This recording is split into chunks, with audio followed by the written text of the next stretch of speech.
जय हिंद एवरीवन। मेरा नाम है Komal Sharma and I welcome you all to the Defence Mania, the most reliable platform for defence aspirants and the India's largest pocket friendly platform. I hope आप सब ठीक होंगे और पढ़ाई कर रहे होंगे और धीरे धीरे एग्जाम्स की जो डेट्स हैं वो भी सबकी आती जा रही हैं, चाहे वो डिफेंस हो, नॉन डिफेंस हो, कोई भी एग्जाम हो, तो सभी की अब जो है डेट्स आ चुकी हैं। तो आप सब अच्छे से मेहनत कर रहे होंगे। तो चलिए आज का लेक्चर शुरू करते हैं। ये है पार्ट 4। अभी तक हमने बुद्धिज्म कंप्लीट कर लिया था और ये लेक्चर है जैनिज्म के लिए। तो चलिए इसको शुरू करते हैं। अगर आप डिफेंस मैनिया पे कोई भी कोर्स लेते हैं और उसमें अगर आप कोमल 10 ये कोड यूज़ करते हैं तो आपको उसमें 10% का ऑफ मिल जाएगा, चाहे वो कोई भी कोर्स हो और कितने भी अमाउंट का हो। आप उसमें अगर कोमल 10 यूज़ करते हैं तो आपको हर कोर्स पे जो है 10% ऑफ मिलेगा।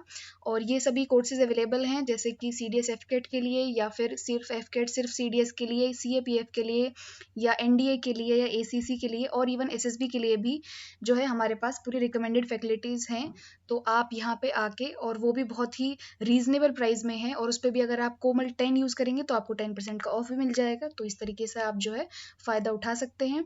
तो चलिए शुरू करते हैं आज का lecture. The first question is Jainism was founded by, and your options are Guru Nanak, Vardhaman Mahavir, Siddharth Gautam and none of the above. अब से हम लेक्चर्स को थोड़ा सा फास्ट रखेंगे, ठीक है। और शुरुआत में क्वेश्चन जो है कुछ हम कॉन्सेप्चुअल बेस भी रखेंगे और कुछ फैक्चुअल बेस भी रखेंगे, क्योंकि कुछ एग्जाम्स में क्या होता है कॉन्सेप्चुअल बेस ज़्यादा आते हैं और कुछ में फैक्चुअल। तो हम कॉन्सेप्चुअल भी करेंगे और फैक्चुअल भी करेंगे, तो दोनों ही करेंगे। तो ये है पहला question. It seems quite easy. तो आप लोगों ने आंसर कर दिया होगा। आप वीडियो को पॉज करके और तब आंसर दे सकते हैं, ताकि आपके टाइम की बचत हो सके और मैं जो है वीडियो को कंटिन्यू कर सकूं। So here the correct answer is option number B, Vardhaman Mahavir. ठीक है। सो बेसिकली नाम आप सबने सुना ही होगा। जो मेन जो उनका नाम था वो था वर्धमान। बाद में जब उन्होंने कैवल्य अटेन कर लिया, मतलब जब उनका एनलाइटनमेंट हो गया, तो उसके बाद उनको क्या कहने जाने लगा, महावीर कहा जाने लगा। और कुछ बेसिक इन्फॉर्मेशन फटाफट से देख लेते हैं जैनिज्म के बारे में। So about Vardhaman Mahavir, we have the birth is in 540 BC। ठीक है। जैसे कि बुद्धा का जो बर्थ था वो था 563 BC में। तो अगर पूछे कि इनमें से कौन पहले हुआ, वर्धमान महावीर बड़े थे या बुद्धा बड़े से, सो आंसर इज बुद्धा। ठीक है, वर्धमान महावीर उनके बाद हुए हैं। लेकिन अगर कोई ये पूछे, क्वेश्चन ये आए कि what is which religion is oldest, Buddhism पुराना है या जैनिज्म पुराना है, so then the answer is Jainism. क्योंकि वर्धमान महावीर कौन है, ये 24th तीर्थंकर हैं बुद्धिज्म जैनिज्म के। ठीक है। तो जैनिज्म ऑलरेडी चल रहा था फ्रॉम द फर्स्ट तीर्थंकर। सो बुद्धा और वर्धमान महावीर में बुद्धा ओल्डेस्ट है, लेकिन जैनिज्म और बुद्धिज्म में जैनिज्म ओल्डेस्ट है। आई hope this is clear now. So 540 BC में इनका बर्थ हुआ कुंडन ग्राम, वैशाली, बिहार में। और इनकी डेथ हुई 468 BC, पावापुरी, विच इज इन बिहार। इनके फादर थे सिद्धार्थ। ठीक है, नाम से बिल्कुल कंफ्यूज नहीं होना है, क्योंकि जो गौतम बुद्ध थे उनका भी इनिशियल नेम क्या था, सिद्धार्थ। सो महावीर के फादर का नाम सिद्धार्थ है, बिल्कुल अलग है, वो नहीं है। और मदर थी इनकी त्रिशला। इनकी वाइफ का नाम है यशोदा। अब ये भी कुछ कुछ रिजेंबलिंग है, क्योंकि बुद्धा की वाइफ का क्या नाम था, यशोधरा। तो that is Yashodhara. And wife जो ऑफ महावीरा इज यशोदा। सो ये आपको याद रखना है। और इनकी एक डॉटर हुई थी प्रियादर्शनी, जबकि बुद्धा का क्या हुआ था, एक बेटा हुआ था राहुल। ठीक है। सो डॉटर इज प्रियादर्शनी।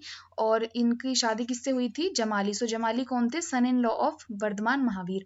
और यही क्या बने, जो इनके जमाई थे, जो वही इनके क्या बने, फर्स्ट डिसाइपल भी बने। तो आप ऐसे याद रख सकते हैं, जमाई इज जमाली। ठीक है। तो वही इनके फर्स्ट डिसाइपल भी बने, जमाली। और इन्होंने ही बाद में क्या किया, जो पहला जो है फ्रेगमेंटेशन होगा, जो पहला सेक्ट बनेगा इन जैनिज्म, वो इन्हीं के द्वारा होगा। यही जो है एक अलग अपना नेक्स्ट अलग से शुरू कर देंगे पंथ, और उसका क्या नाम था, बहुरतवाद।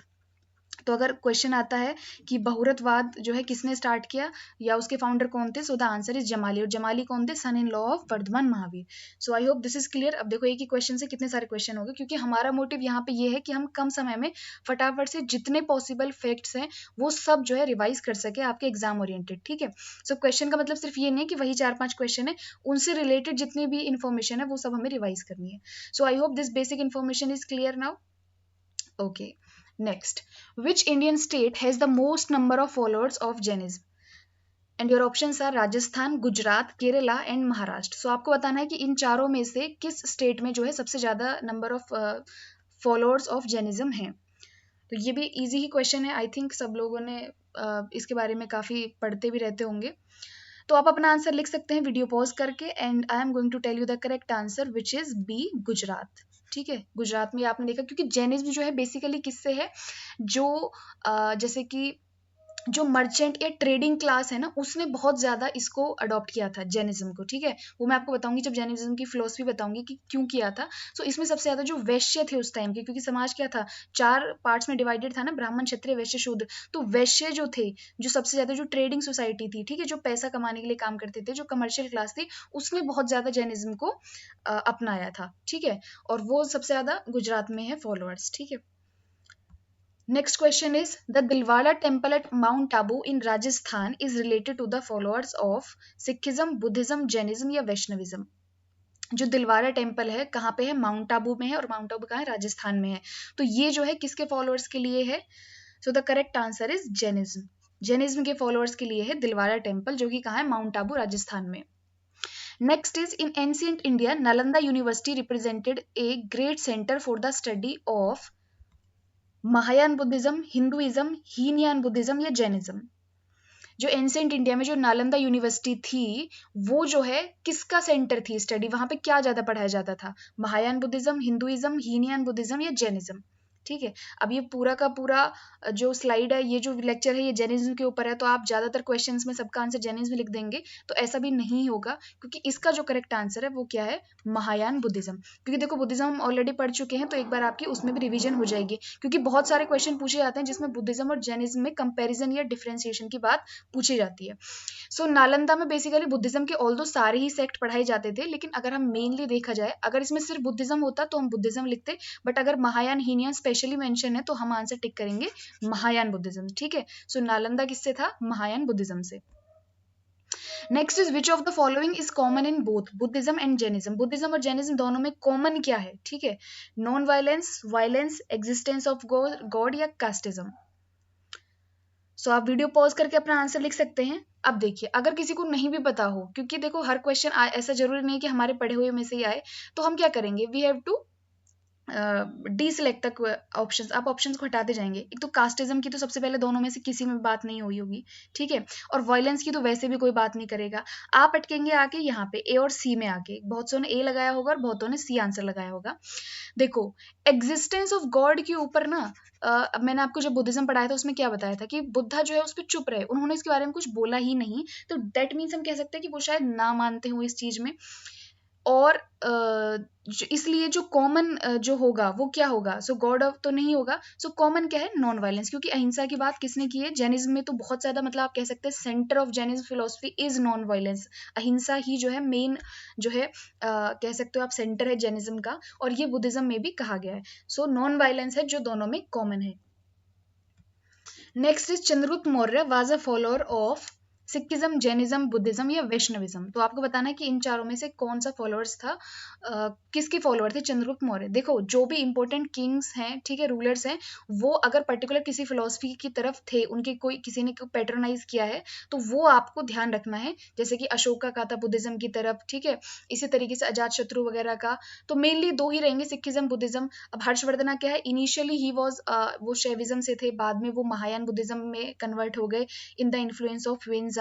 ठीक है, तो इस तरीके से जो मेनली जो रूलर्स हैं इंपॉर्टेंट, उनके आपको याद रखने हैं कि उनकी फिलोसफी, जो उनके थॉट्स थे, वो किससे जो है मेल खाते थे। So here your answer is, Chandragupta Maurya किसके फॉलोअर थे, जैनिज्म के। सो चंद्रगुप्त मौर्य कौन है, ग्रैंडफादर ऑफ बुद्धा। सो चंद्रगुप्त मौर्य हैं जैनिज्म के फॉलोअर। इनके बेटे हुए कौन, बिंदुसार। और बिंदुसार किसके फॉलोअर हैं, बिंदुसार ने फॉलो किया है आजीविका सेक्ट को। ठीक है, आजीविका भी इसी टाइम पे आया, जैनिज्म के साथ साथ ही फ्लरिश हुआ। आजीविका को हम अलग से देखेंगे, प्रॉपर सेक्ट को लास्ट में सबसे। तो बिंदुसार आपको याद रखना है, आजीविका सेक्ट के एक इंपॉर्टेंट फॉलोअर कौन है, बिंदुसार। और बिंदुसार के बेटे कौन हुए, अशोका। सो अशोका तो ऑलरेडी यू नो कि he was a follower of Buddhism. Okay, clear. Next, how many tirthankars are there in Jainism. ठीक है, तो जैनिज्म में क्या है, बेसिकली तीर्थंकर्स है। तीर्थंकर्स कौन है, जो उनमें, जैसे कह सकते हो आप, एक बहुत ही कोई स्कॉलर पर्सन, या जिसने एनलाइटनमेंट अटेन कर लिया था, ऐसे लोग। तो ऐसे कितने तीर्थंकर हुए हैं जैनिज्म में, 20, 22, 24 या 21। आप वीडियो पॉज करके अपना आंसर लिखेंगे।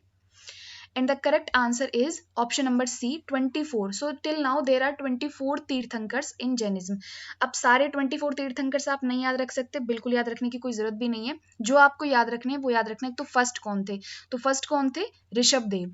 ठीक है, सो Rishabh Dev was the first. और हाँ, इन तीर्थंकर्स के क्या है, वैसे तो 24 के 24 तीर्थंकर्स हैं और उनके 24 सिंबल हैं कुछ एसोसिएटेड. ठीक है, तो और सबके नहीं याद रख सकते, लेकिन ऋषभ देव सबसे फर्स्ट. इनका सिंबल क्या था? बुल. ठीक है, इनका सिंबल था बुल. बुल क्यों था? क्योंकि इन्होंने एक तरीके से कह सकते हैं कि इन्होंने क्या स्टार्ट कराया था, फार्मिंग को लोगों को बोलने करने के लिए स्टार्ट किया था. तो बुल उसमें यूज होता है ना, फार्मिंग में, खेती में. तो इनका ऋषभ देव का क्या है? बुल. उसके बाद आपको याद रखने हैं 23rd तीर्थंकर. 23rd कौन हुए? Parshvanath. What is his name? Parshvanath. ठीक है, और इनका साइन क्या है? स्नेक. इनका साइन स्नेक क्यों है? क्योंकि इन्होंने एक स्नेक को जलने से बचाया था. और उसके बाद लास्ट है 24th, that is your Vardhaman Mahavir, जिनका नाम है. ठीक है, और इनका साइन क्या है? लायन, शेर. ठीक है, ये इनका साइन है. तो ये तीन साइन और तीन जो तीर्थंकर है ये आपको याद रखने हैं, फर्स्ट, 23rd और 24th. ठीक है, और आप ज्यादा याद रख सके बहुत ही अच्छी बात है, लेकिन ये तीन आपको बेसिकली अच्छे से याद रखने ही है.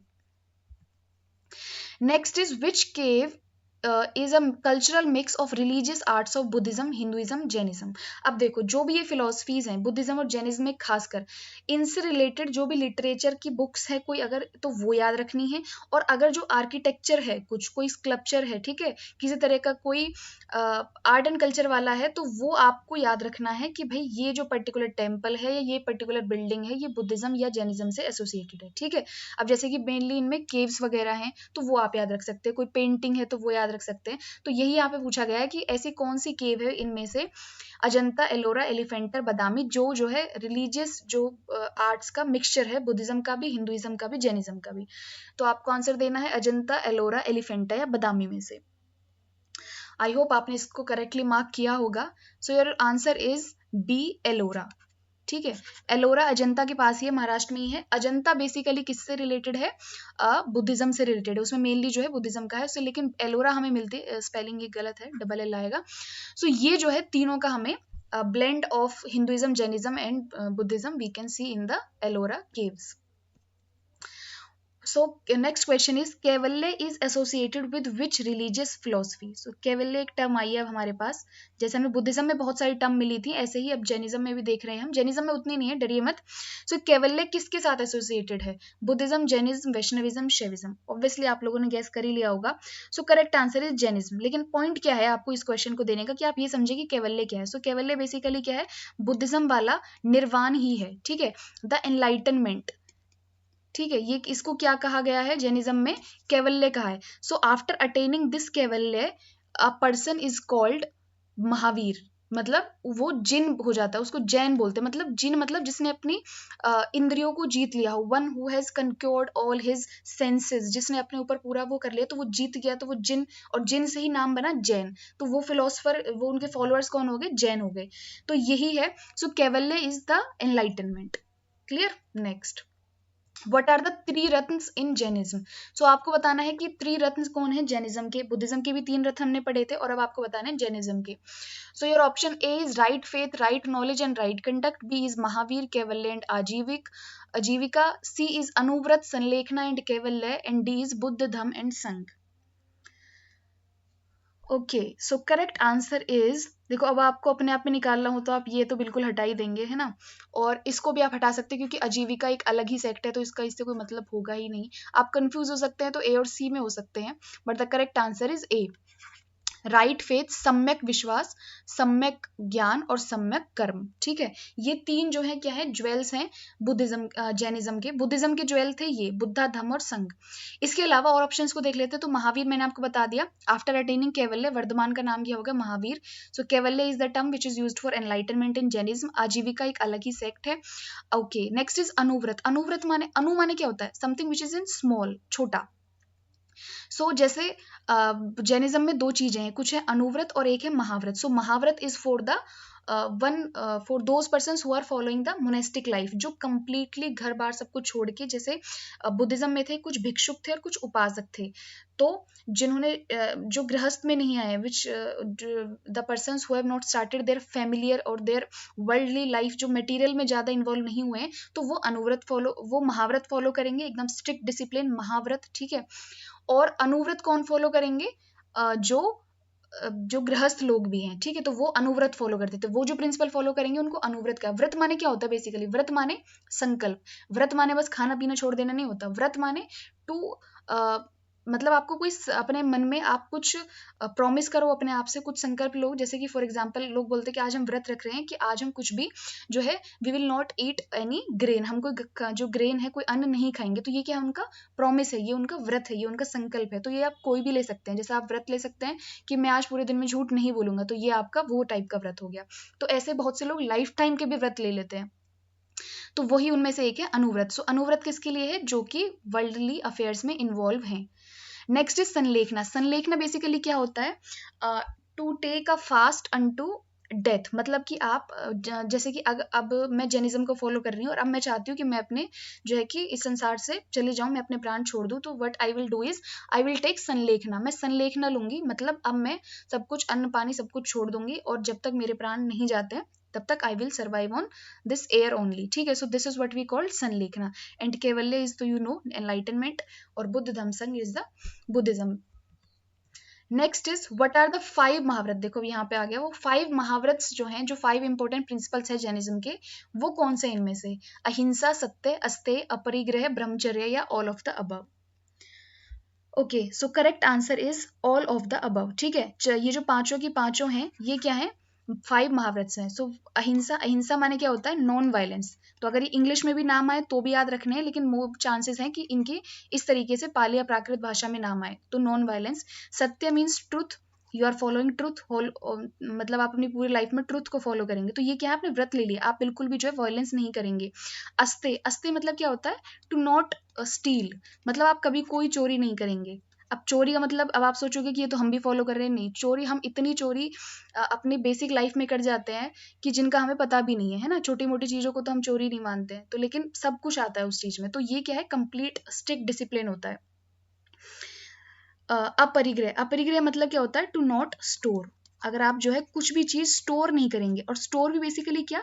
ओनरशिप नहीं करेंगे, कोई प्रोप्राइटरशिप नहीं होगी आपके पास, आपके अंडर में कोई भी आपके अंडर आपके नाम में कोई प्रॉपर्टी हो, कोई एसेट है, मतलब कुछ भी नहीं होना चाहिए। You will not own a single thing, so aparigraha. और उसके बाद लास्ट क्या है? ब्रह्मचर्य। ब्रह्मचर्य मीन्स कि आप जो है you will not indulge in the worldly affairs, आपको शादी ब्याह कुछ नहीं करेंगे, यू विल फॉलो द ब्रह्मचर्य। सो ये 5 क्या है? ये 5 महाव्रत हैं, जो कि कौन फॉलो करते थे? जो मोनेस्टिक्स लोग होते, जो भिक्षुक थे, जो पूरी तरीके से सिर्फ और सिर्फ जो है जैनिज्म को ही फॉलो कर रहे थे। और अनुव्रत ऊपर हमने पढ़ा, वो किसके लिए था? कि जो लोग अपना जो है वर्ल्डली अफेयर्स में इन्वॉल्व हैं, ठीक है। सो अहिंसा, सत्य, अस्तेय, अपरिग्रह और ब्रह्मचर्य, ये आप 5 चीजें याद रखेंगे। ओके, वन मोर थिंग, इन 5 में से जो ये 4 है ना ऊपर वाले, यानी एक्सेप्ट ब्रह्मचर्य, ये चारों किसने दिए थे? 23rd तीर्थंकर ने। सो 23rd तीर्थंकर कौन थे? पार्श्वनाथ, उन्होंने क्या दिए थे? ये 4 प्रिंसिपल दिए थे। और ये जो 5th ब्रह्मचर्य वाला प्रिंसिपल है ना, ये किसने ऐड किया है? ये खुद महावीर ने ऐड किया है, ठीक है, लास्ट में।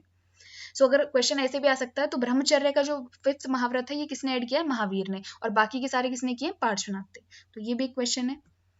Next is what is the difference between Shwetambar and Digambar? Okay, ये कुछ मिसप्रिंट हो गया है। ओके, तो आपको बताना है श्वेतांबर और दिगंबर। तो श्वेतांबर और दिगंबर बेसिकली क्या है? These are the 2 sects of Jainism, ठीक है। तो आपको बताना, जैसे उसमें हीनयान एंड महायान है बुद्धिज्म में, यहाँ पे है श्वेतांबर और दिगंबर, तो आपको बताना है कि इनमें डिफरेंस क्या है।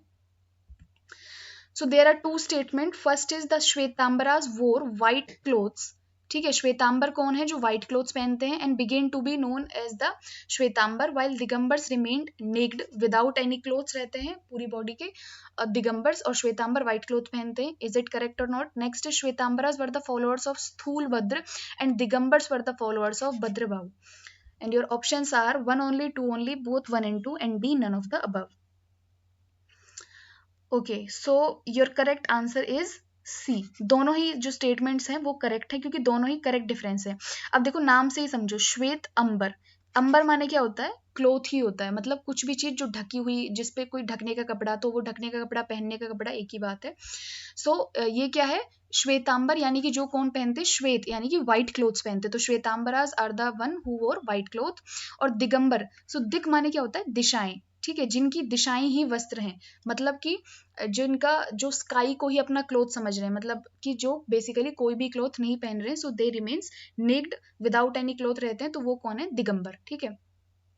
नेक्स्ट स्टेटमेंट भी करेक्ट है, श्वेतांबर्स जो है वो किसके फॉलोअर्स हैं, स्थूलभद्र के, ठीक है। अब आप इसको याद ऐसे रख सकते हैं, ये भी श्वे और श्वे से, ये एस से नाम शुरू है, तो आप ऐसे याद रख सकते हैं, श्वेतांबर स्थूलभद्र, ठीक है। और नेक्स्ट दिगंबर जो है वो किसके फॉलोअर है, भद्रबाहु के। सो ये जो इनका जो डिफरेंस है, मैं आपको शॉर्ट बता देती हूँ स्टोरी, ये कैसे डिवाइड हुए दो सेक्ट में। बेसिकली क्या हुआ, जो चंद्रगुप्त मौर्य है उन्हीं के टाइम पे क्या हुआ था, एक बहुत बड़ा जो है एक फेमाइन पड़ा था, अकाल पड़ा था उस टाइम पे मगध में। तो अब मगध में जब अकाल पड़ा तो फिर क्या हुआ, under the followership of this Bhadrabahu, और इन्हीं के टाइम पे अब किंग कौन है मगध के, चंद्रगुप्त मौर्य, ठीक है। सो चंद्रगुप्त मौर्य, भद्रबाहु और कुछ लोग जो है वो मगध को छोड़ के चले, क्योंकि यहाँ पे फेमाइन कंडीशंस हो गई, तो वो साउथ में आके रहने लगे, ठीक है। और यहीं पे आके फिर फाइनली चंद्रगुप्त मौर्य की डेथ भी हो जाती है, मतलब वो संलेखना ले लेते हैं और फिर वो अपना प्राण त्याग देते हैं। अब उसके बाद जब फेमाइन खत्म हो जाता है तो उसके, लेकिन सारे लोग नहीं आते, तो कुछ तो यहाँ मगध में भी रह गए, ठीक है। सो भद्रबाहु के साथ जब वापस जो लोग आ रहे हैं, वो कौन है, उन्होंने क्या आके देखा कि अब जो है इतने सालों में यहाँ पे क्या चेंज हो गया है, यहाँ पे कुछ जो है मॉडिफिकेशंस आ गई हैं, वही अपने हिसाब से जो स्ट्रिक्ट डिसिप्लिन थे, जो पंच महाव्रत थे, उनमें थोड़े थोड़े जो है लूज पॉइंट्स आ चुके हैं। अब लोगों ने कहा नहीं नहीं, कपड़े तो पहन ही सकते हैं, नहीं नहीं हम थोड़ा बहुत कुछ तो स्टोर कर ही सकते हैं, इस तरीके से जो है वही सब, जो जैसे कि बुद्धिज्म प्योर कहाँ से शुरू हुआ और फिर आ गया, हिंदुइज्म भी कहाँ से शुरू हुआ, तो वही ये सब क्या हुआ। क्यों, अब एक तो देखो जोग्राफिकल सिचुएशन भी ऐसी होगी, अब जहाँ पे फेमाइन ही पड़ रहा है, जहाँ पे सिचुएशन इतनी भयंकर है, तो वहां पे क्या होगा, जब आदमी को सबसे पहले फिजियोलॉजिकल रिक्वायरमेंट्स होती है वही पूरी नहीं है, तो फिलोसफिकल के ऊपर कौन ध्यान देगा। सो यहाँ पे क्या है, कौन रह गए, जो पीछे कौन रह गए थे, स्थूलभद्र, और उनके साथ के जो लोग थे वो उनको क्या कहने जाने लगा, दिगंबर। और ये जो गए थे ये वही ओरिजिनल थे और वही ओरिजिनल फॉर्म को ही वापस आ गए, तो ये भद्रबाहु, ये लोग कौन थे, ये दिगंबर ही थे। So this is I think clear now. Next is where was the first Jainism council head. अब आपको बताना है कि पहली जैन काउंसिल कहाँ हुई। वैसे तो मेनली काउंसिल जो आपको याद रखनी है वो बुद्धिज्म में ही याद रखनी है, लेकिन फिर भी इसमें सिर्फ दो ही बातें छोटी छोटी सी वो आप याद रख सकते हैं, पाटलिपुत्र, वल्लभी, उज्जैन या कपिलवस्तु। आपको बताना है फर्स्ट जैनिज्म काउंसिल कहाँ हुई थी। सो जैनिज्म में बेसिकली दो ही काउंसिल हुई थी, उनमें भी आपको ज्यादा कुछ नहीं याद रखना, बस ज्यादा से ज्यादा प्लेस याद रख सकते हैं। सो पहली कहाँ हुई थी, पाटलिपुत्र में, और सेकंड कहाँ हुई थी, वल्लभी में, ठीक है। सो देखो हर किसी का जो एंशियंट इंडिया में जो सेंटर है वो कौन है, जो सबसे बड़ा स्टेट है वो है मगध, तो मगध की राजधानी क्या है, पाटलिपुत्र। तो पहली काउंसिल कहाँ हो रही है, पाटलिपुत्र में, और दूसरी कहाँ हो रही है, वल्लभी में। Next question, the chief religious text of Jainism called Angas. जो चीफ रिलीजियस टेक्स्ट है जैनिज्म के, बुद्धिज्म के चीफ रिलीजियस टेक्स्ट कौन से थे, त्रिपिटक्स। तो यहाँ पे कौन है, अंग। तो ये जो है किस भाषा में लिखे हुए हैं आपको ये बताना है, पाली, प्राकृत, संस्कृत या अर्धमागधी, ठीक है। आप सोचेंगे और इसका आंसर देंगे, पाली, प्राकृत, संस्कृत, ओके। इसके अलावा मैंने आपको बताया था पाली थी बुद्धिज्म वाली लैंग्वेज, और जैनिज्म में आपको जो देखने को मिलेगी वो प्राकृत मिलेगी या अर्धमागधी। अर्धमागधी भी पर्टिकुलरली किसका टाइप है, प्राकृत का ही एक टाइप है, ठीक है। तो वैसे ऑप्शन में आपको एक ही आएगा, या तो अर्धमागधी या प्राकृत। तो ये ऑप्शन यहाँ पे दो तो बिल्कुल ही कट हो जाते हैं, प्राकृत या अर्धमागधी, इनमें से आएगा। आई थिंक इसका आंसर बी हो सकता है, और अगर पर्टिकुलर में जाए तो D. I think for this question अब मैं आप इसका आंसर आपको कंफर्म करके नेक्स्ट वीडियो में बताऊंगी, क्योंकि ये दोनों ही ऑप्शन इसमें दिए हुए हैं, अर्धमागधी और प्राकृत, ठीक है। So major language is Prakrit, Ardhamagadhi basically क्या है, प्राकृत का ही एक सब डिवीजन है, ठीक है। सो इस क्वेश्चन को हम फिलहाल के लिए यहीं पे रोक रहे हैं, या ये आप लोगों के लिए भी एक होमवर्क कह सकते हैं आप, कि अगर आपको इसका करेक्ट आंसर पता है तो आप इसका जो है कमेंट में करेक्ट आंसर बताएंगे, प्राकृत है या अर्धमागधी है, ठीक है। और पाली किसकी लैंग्वेज थी, बुद्धिज्म वाली लैंग्वेज थी। तो यहाँ पे देख लेते हैं, फर्स्ट जैन काउंसिल हुई थी पाटलिपुत्र में, और it was presided bye Sthulabhadra, ठीक है। स्थूलभद्र कौन है, श्वेतांबर वाले। सेकंड जैन काउंसिल हुई थी वल्लभी में, और ये प्रिसाइड किसने की थी, देवर्धि क्षम श्रमण, तो ये इतना इंपॉर्टेंट नहीं है। और सेकंड जैन काउंसिल में बस ये याद रखना है कि जो फाइनल कंपाइलेशन हुई थी 12 अंग हैं और 12 ही उनके उप अंग हैं। सो ये बुक्स हैं, चीफ रिलीजियस टेक्स्ट है जैनिज्म की, तो ये किसके बाद कंपाइल हुए थे, सेकंड जैन काउंसिल के बाद, 12 अंग, ठीक है। तो ये याद रखना है आपको। Next is which of the following statements are incorrect regarding the limited spread of Jainism. Okay, now अब थोड़ा सा जो है लेवल बढ़ चुका है। जो इनकरेक्ट बतानी है स्टेटमेंट आपको कि जो जैनिज्म है, आप आज के टाइम पे भी देखिए देंगे बुद्धिज्म जितना जैसे कि इंटरनेशनली काफी सारे इवन आउटसाइड इंडिया भी फॉलो होता है, जैनिज्म जो है इंडिया में ही जो उसका ओरिजिन प्लेस है वो वहां पे भी इतना नहीं फॉलो होता है। तो इसके लिमिटेड स्प्रेड के क्या कारण थे? उनमें से जो करेक्ट कारण थे वो नहीं बताने, आपको कौन से बताने हैं? इनकरेक्ट कारण। ये मैंने आपको इतनी बार बोला है कि जो मेन वर्ड्स आए क्वेश्चन में उनको अंडरलाइन किया करें। So the first is farmers and soldiers could not be attracted towards Jainism because Jainism laid great emphasis on अहिंसा। आपको बताना है ये करेक्ट है या नहीं। Second is Jainism laid great emphasis on code of conduct, so they are very tough for general mass to follow। आपको बताना है option 1 only, 2 only, both 1 and 2 या none of the above. So I hope ये बिल्कुल ही समझ में आ रहा हो क्योंकि बहुत इजी स्टेटमेंट्स थी। So the correct answer is D, none of the above. दोनों ही स्टेटमेंट क्या है? एकदम करेक्ट है। देखो अब ये अहिंसा जो है जैनिज्म का पूरा कह सकते हैं सेंटर है, एपी सेंटर है। सो फार्मर्स भी क्या करते हैं जब वो खेती करेंगे, तो जब भाई जब खेत में जब हल चलाएंगे कुछ भी करेंगे तो क्या होगा, जो छोटे मोटे जो भी वहां पे इतने सारे कीड़े मकोड़े जो भी रह रहे हैं वहां पे, जो छोटे जो सॉइल वॉर्म्स वगैरह हैं, तो वो क्या है, वो तो मरेंगे ही मरेंगे, उनका तय है। तो एक तरीके से जो एग्रीकल्चर है वो भी क्या है, टाइप ऑफ वायलेंस ही माना है इन लोगों ने। तो अब लेकिन अगर उतना भी वायलेंस मतलब अगर इसको भी मानेंगे तो फिर लोग खाएंगे क्या? और दैट इज वाई कि लोगों ने जो जैनिज्म में खाने को बहुत कम प्रेफर देते हैं ना, आपने अगर कोई होगा आसपास तो आपने देखेंगे कि कम खाइए, मतलब दिन में एक ही बार खाइए पूरे 24 घंटे में, या सिर्फ पानी पे रहें या इस तरीके। वो इसीलिए क्योंकि अहिंसा आपको ज़्यादा प्रेफर करते हैं और एग्रीकल्चर से भी वॉयलेंस होती है, चाहे किसी की भी हो, लेकिन लाइफ तो जाती है ना। तो आप जितना हो सके कम से कम एग्रीकल्चर करें। तो इसलिए फार्मर्स भी फॉलो नहीं कर पाए, सोल्जर्स भी फॉलो नहीं कर पाए, क्योंकि उनका तो काम ये था कि अगर वो नहीं कनक्योर करेंगे आगे तो फिर वो कैसे जो है कि अपना सस्टेन कर पाएंगे। इसके अलावा जैनिज्म के जो कोड ऑफ कंडक्ट है वो बहुत ज़्यादा स्ट्रिक्ट थे और जो कि बहुत ही टफ थे फॉर अ जनरल मास। अब आपने देखा कि वो झूठ ना बोले, कोई चीज़ स्टोर ना करे, ओन ना करे, तो वो सब क्या है, मटेरियल लाइफ से बिल्कुल हट के बात थी। तो लोग बाग क्या है, वो मटेरियल से बाहर निकलना नहीं चाहते। सो इसलिए जो है ये लिमिटेड ही रहा, ये ज़्यादा जो है नहीं फैल पाया। अब नेक्स्ट क्वेश्चन देखो, what are the causes of origin of Jainism. अब जो जैनिज्म है ये उठा ही क्यों है, इसके कॉजेज क्या थे ओरिजिन के? So first is Hinduism had become rigid and orthodox with complex rituals and the dominance of Brahmanas. Second is Varna system divided the society into four classes based on birth, where the two higher classes enjoy several privileges. वर्ण system की वजह से 400 classes में divided हो गई थी, जिसमें से दो हायर जो ब्राह्मण क्षत्रिय थे उनको तो प्रिविलेजेस मिल रही थी, क्योंकि वैश्य और शूद्र को नहीं मिल रही थी। Kshatriyas reaction against the domination of the Brahmanas. So your options are 1 and 2, 2 and 3, 1 only, all of the above. Now this question may seems to you a quite difficult one, लेकिन फिर भी अगर आप इसको थोड़ा सा स्टेटमेंट को जब पढ़ेंगे क्वेश्चन को तो आप इजीली इसको सॉल्व कर पाएंगे। पहला तो बिल्कुल ही सही है क्योंकि आपने भी करेक्टली किया होगा टिक। देखो हिंदुइज्म क्या था उस टाइम पे, बिल्कुल क्या है, रिजिड हो चुका था, ऑर्थोडॉक्स बहुत ज्यादा हो रहा था, उसके रिचुअल्स इतने ज्यादा फॉलो किए जा रहे थे और ब्राह्मण्स की पूरी डोमिनेंस हो रही थी। ठीक है, तो सोसाइटी में अगर सिर्फ किसी एक का ज्यादा प्रोमिनेंस होगा, ज्यादा डोमिनेंस होगा, तो बाकी के लोग क्या सफोकेटेड फील करेंगे एंड दे विल रिवॉल्ट, उनको कुछ और चाहिए, they will search for some other options. तो अदर ऑप्शन के रूप में जैनिज्म निकल के आया, तो दैट्स वाई ये जो है एक कारण था। सेकंड था कि वर्ण सिस्टम जो है उसने पूरी सोसाइटी को 4 क्लासेस में डिवाइड कर रखा था, जिसकी वजह से क्या था, जिसमें प्रोमिनेंस किसको मिली हुई थी, मतलब प्रिविलेज किसको थी, सिर्फ ब्राह्मण्स को थी, थोड़ी बहुत क्षत्रियास को मिल जाती थी और लास्ट की 2 क्लास को तो बिल्कुल नहीं मिलती थी। तो वो उनके लिए भी अदर ऑप्शन था, तो ये भी करेक्ट हो गया। और बेसिकली क्या है, क्षत्रियास का रिएक्शन भी था ये against the dominance of Brahmanas. Kshatriya कौन थे, अब जो किंग था वो कौन होता था, क्षत्रिय, और बाकी लेकिन वहां पे फिर भी उसके ऊपर जो रूल करता था वो कौन था, जो मेन प्रिस्ट होता था, ठीक है, जो पुजारी महंत कुलगुरु जो भी बोलो आप, वो ब्राह्मण होता था। अब वो क्या है, वो अपने हिसाब से इसको चलाने की कोशिश करता था, अलग अलग तरह के, अब इतने सारे कि ये रिचुअल करो, आज ये वाला यज्ञ करो, आज ये वाला वो करो, तो इस तरीके से बहुत सारा पैसा जो है किंग का कहाँ जा रहा था, इन सारे रिचुअल्स में भी जा रहा था। लेकिन अब किंग को क्या था, किंग की मेंटलिटी क्या है कि और ज्यादा से ज्यादा स्टेट्स को वो कनक्योर करके अपनी जो है एम्पायर को और बढ़ा सके। तो अब उसको क्या है, एक अलग अलग फिलॉसफी मिली जैनिज्म, तो जिसमें क्या था कि ऐसा कुछ फॉलो करने की जरूरत नहीं है, कोई रिचुअल नहीं, कुछ नहीं है, तो वो अपना जो है इजीली अपने काम को, अपने ध्यान को कहाँ लगा सकता था, और अपने रिसोर्सेज को in the conquer of other states. तो इसलिए ये भी क्या है, क्षत्रियास का रिएक्शन था, ये सभी का रिएक्शन था against the domination of Brahmanas. ठीक है, ब्राह्मणिज्म उस टाइम पे बहुत ज्यादा फ्लरिश कर रहा था।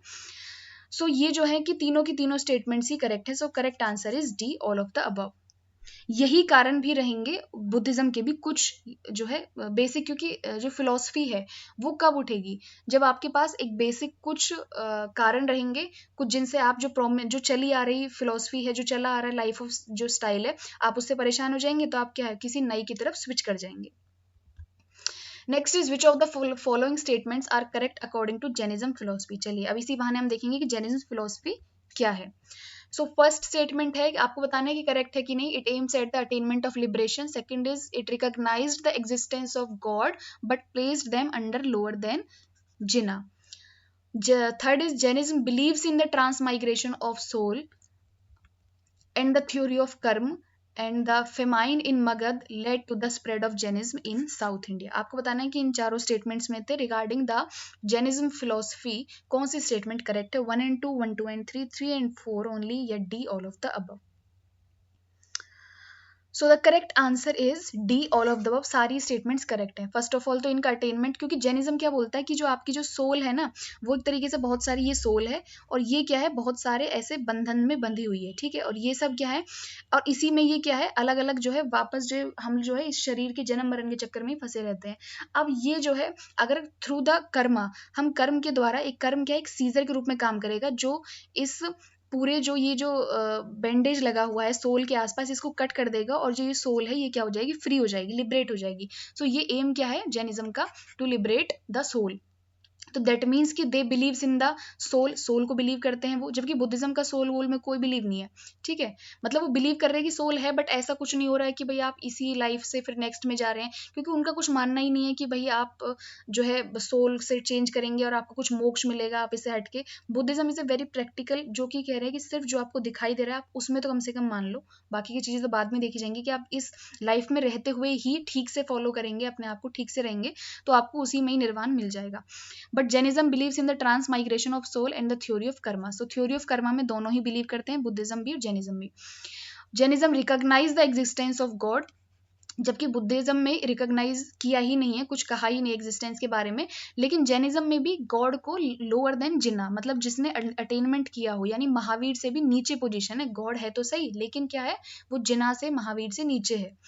एंड लास्ट इज कि फेमाइन जो मगध में हुआ था, जैसे कि मैंने आपको पहले बताया, so it led to the spread of Jainism in south India, क्योंकि वो लोग फिर साउथ इंडिया में चले गए थे, और वहीं से ही फिर जो है क्या वो लोग साउथ इंडिया में जैनिज्म के जो है फॉलोअर्स जो है वहां पे बढ़ गए। सो चारों की चारों स्टेटमेंट्स जो है वो करेक्ट है।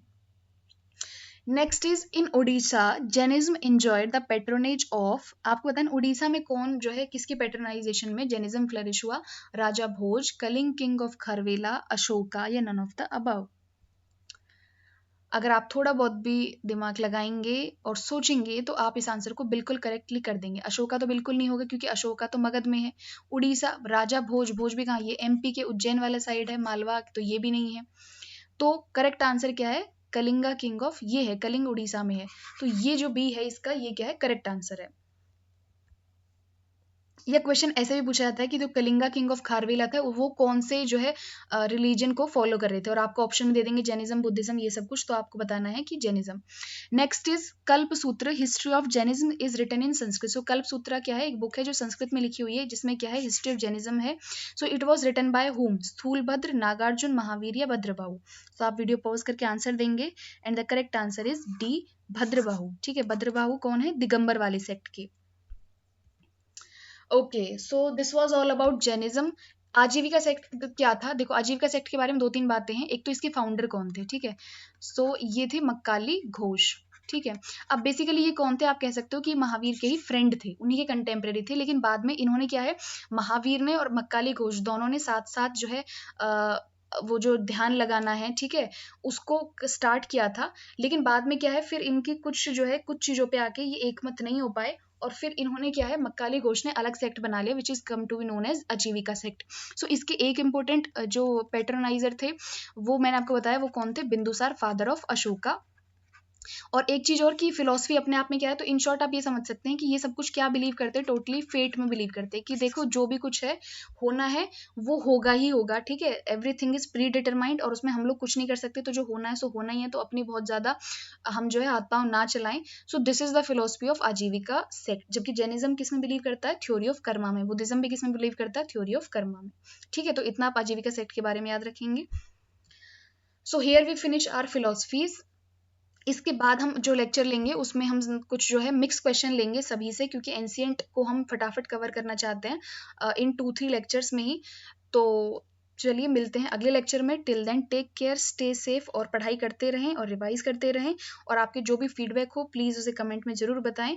और जो मैंने आपसे क्वेश्चन पूछा है इसमें आप उसका आंसर ज़रूर बताएंगे मुझे। तो चलिए मिलते हैं अगले लेक्चर में। Till then thank you so much.